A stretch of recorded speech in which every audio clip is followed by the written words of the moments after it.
ಇವತ್ತಿನ ವಿಡಿಯೋದಲ್ಲಿ ಕಡಲೆಕಾಳು ಗ್ರೇವಿ ಮಾಡಿದ್ದೀನಿ. ತುಂಬಾ ಸೂಪರ್ ಆಗಿ ಹಾಗೂ ಟೇಸ್ಟಿಯಾಗಿ ಆಗಿದೆ. ಕಡಲೆಕಾಳು ಗ್ರೇವಿ ಚಪಾತಿಗೆ, ಪೂರಿಗೆ ಹಾಗೂ ರೈಸ್ಗೂ ತುಂಬಾ ಟೇಸ್ಟಿಯಾಗಿರುತ್ತೆ. ಈ ಗ್ರೇವಿನ ಹೇಗೆ ಮಾಡೋದು ಅಂತ ನೋಡೋಣ ಬನ್ನಿ.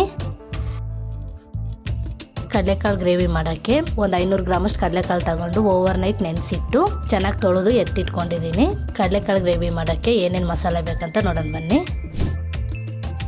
ಒಂದು 3/4 ಬೌಲ್ ಅಷ್ಟು ಕಾಯಿ ತುರಿ, ಒಂದು 3 ಈರುಳ್ಳಿ, 1 ಸ್ಪೂನ್ ಅಚ್ಚ ಖಾರದ ಪುಡಿ, 1-2 ಸ್ಪೂನ್ ಧನಿಯಾ ಪೌಡ್ರು, 1 ಹಿಡಿಯಷ್ಟು ಕೊತ್ತಂಬರಿ ಸೊಪ್ಪು, 1 ಸ್ಪೂನ್ ಗರಂ ಮಸಾಲ, 10 ಗೋಡಂಬಿ, ಹಾಗೆ ಚಿಕ್ಕದಾಗಿ ಹಚ್ಕೊಂಡಿರೋ 2 ಟೊಮೊಟೊ, 1 ಸ್ಪೂನ್ ಶುಂಠಿ ಬೆಳ್ಳುಳ್ಳಿ ಪೇಸ್ಟು. ಇದನ್ನ ಸೈಡ್ಗೆ ಎತ್ತಿಟ್ಕೊಂಡು ಮಸಾಲೆನ ಗ್ರೈಂಡ್ ಮಾಡ್ಕೊಳ್ಳೋಣ.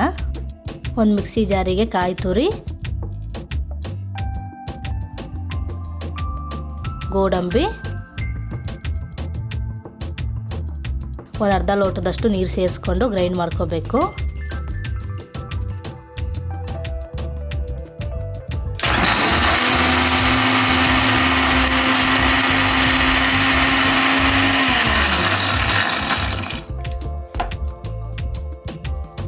ಕೊಬ್ಬರಿ ಗೋಡಂಬಿ ಚೆನ್ನಾಗಿ ಗ್ರೈಂಡ್ ಆಗಿದೆ. ಇದನ್ನೀಗ ಸೈಡ್ಗೆ ಎತ್ತಿಟ್ಕೊಂಡು ಸ್ಟವ್ ಹಚ್ಕೊಳ್ಳೋಣ. ಸ್ಟವ್ ಹಚ್ಚಿ ಸ್ಟವ್ ಮೇಲೆ ಒಂದು ಕುಕ್ಕರ್ ಇಟ್ಕೊಳ್ಳಿ. ಕುಕ್ಕರ್ಗೆ ನೆನೆಸಿಟ್ಟಿರೋ ಕಡಲೆಕಾಳು ಆ್ಯಡ್ ಮಾಡ್ಕೋಬೇಕು.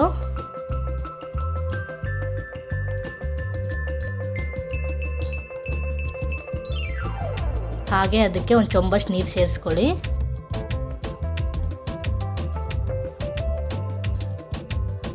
ಇದಕ್ಕೆ ಒಂದು ಅರ್ಧ ಸ್ಪೂನಷ್ಟು ಉಪ್ಪು ಸೇರಿಸ್ಕೊಳ್ಳಿ. ಉಪ್ಪು ಸೇರಿಸ್ಕೊಳ್ಳೋದ್ರಿಂದ ಕಾಳು ತುಂಬ ಟೇಸ್ಟಿಯಾಗಿರ್ತವೆ, ಇಲ್ಲಾಂದರೆ ಕಾಳು ಸಪ್ಪೆ ಸಪ್ಪೆ ಇರುತ್ತೆ.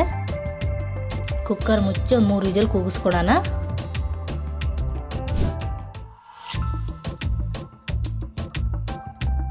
ಮೂರು ವಿಜಿಲ್ ಆಗಿದೆ. ಇದನ್ನ ಸೈಡ್ಗೆ ಎತ್ತಿಟ್ಕೊಂಡು ಅದೇ ಸ್ಟವ್ ಮೇಲೆ ಒಂದು ಕಡಾಯಿ ಇಟ್ಕೊಳ್ಳಿ.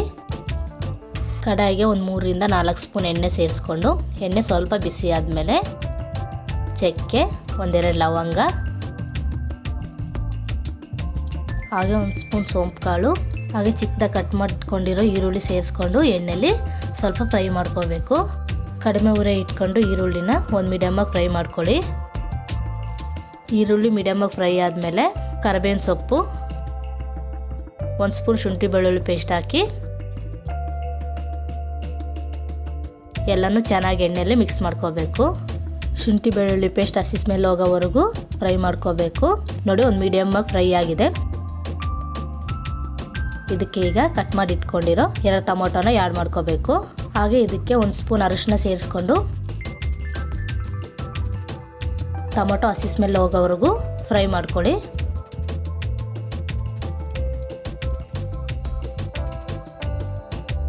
ನೋಡಿ, ಎಲ್ಲನೂ ಮೀಡಿಯಮಾಗಿ ಫ್ರೈ ಆಗಿದೆ. ಇದಕ್ಕೀಗ ಮಸಾಲೆ ಐಟಮ್ ಆ್ಯಡ್ ಮಾಡ್ಕೋಬೇಕು.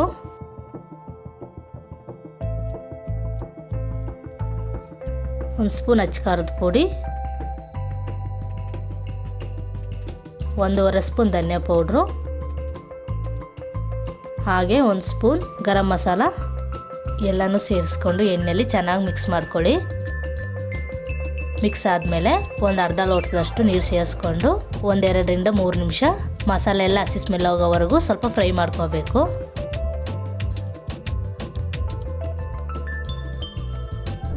ನೋಡಿ, ಮಸಾಲೆ ಎಲ್ಲ ಒಂದು ಮೀಡಿಯಮಾಗಿ ಫ್ರೈ ಆಗಿದೆ. ಇದನ್ನ ಕಡಿಮೆ ಉರಿ ಇಟ್ಕೊಂಡೆ ಫ್ರೈ ಮಾಡ್ಕೊಳ್ಳಿ.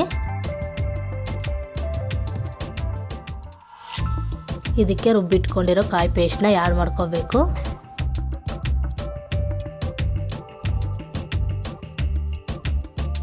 ಆ್ಯಡ್ ಮಾಡಿಕೊಂಡು ಮಸಾಲೆ ಜೊತೆ ಚೆನ್ನಾಗಿ ಮಿಕ್ಸ್ ಮಾಡ್ಕೋಬೇಕು.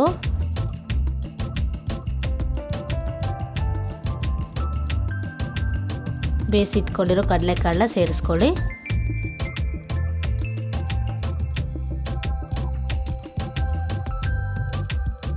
ಇದಕ್ಕೆ ಒಂದು 3/4 ಸ್ಪೂನ್ ಉಪ್ಪು ಸೇರಿಸ್ಕೊಳ್ಳಿ.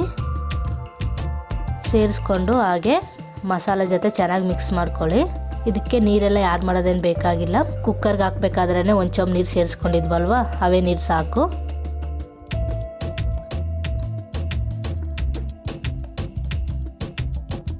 ಇದು ಒಂದು ಮೀಡಿಯಮಾಗಿ ಕುಕ್ ಆಗಬೇಕು. ಮುಚ್ಚಿ ಒಂದು 4-5 ನಿಮಿಷ ಬೇಯಿಸ್ಕೊಳ್ಳೋಣ.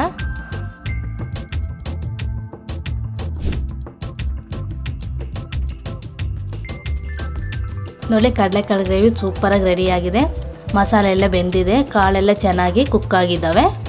ಇದು ಈಸಿಯಾಗಿ ಮನೆಯಲ್ಲೇ ಇಂಗ್ರೀಡಿಯೆಂಟ್ಸ್ ಬಳಸ್ಕೊಂಡೇ ಮಾಡ್ಬೋದು.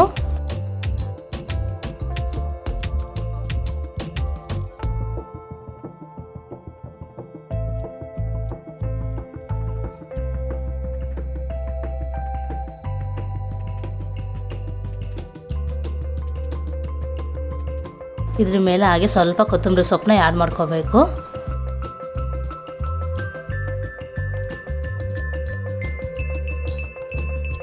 ಇದನ್ನು ಮುಚ್ಚಿ ಸ್ಟವ್ ಆಫ್ ಮಾಡಿ ಕೆಳಗಿಳಿಸ್ಕೊಳ್ಳೋಣ. ನೋಡಿ ಕಡಲೆಕಾಳು ಗ್ರೇವಿ ಸೂಪರಾಗಿ ರೆಡಿಯಾಗಿದೆ. ಇದು ಚಪಾತಿಗೂ ಪೂರಿಗೂ ಹಾಗೂ ದೋಸೆಗೂ ತುಂಬ ಟೇಸ್ಟಿಯಾಗಿರುತ್ತೆ. ನೋಡಿದ್ರೇ ತಿನ್ಬೇಕನ್ಸುತ್ತೆ. ಇದನ್ನ ನೀವು ಮನೇಲಿ ಒಂದ್ಸಲ ಟ್ರೈ ಮಾಡಿ ನೋಡಿ. ಇದನ್ನ ಈಸಿಯಾಗಿ ಮನೇಲಿರೋ ಇಂಗ್ರೀಡಿಯೆಂಟ್ಸ್ ಬಳಸ್ಕೊಂಡೆ ಮಾಡ್ಕೋಬೋದು.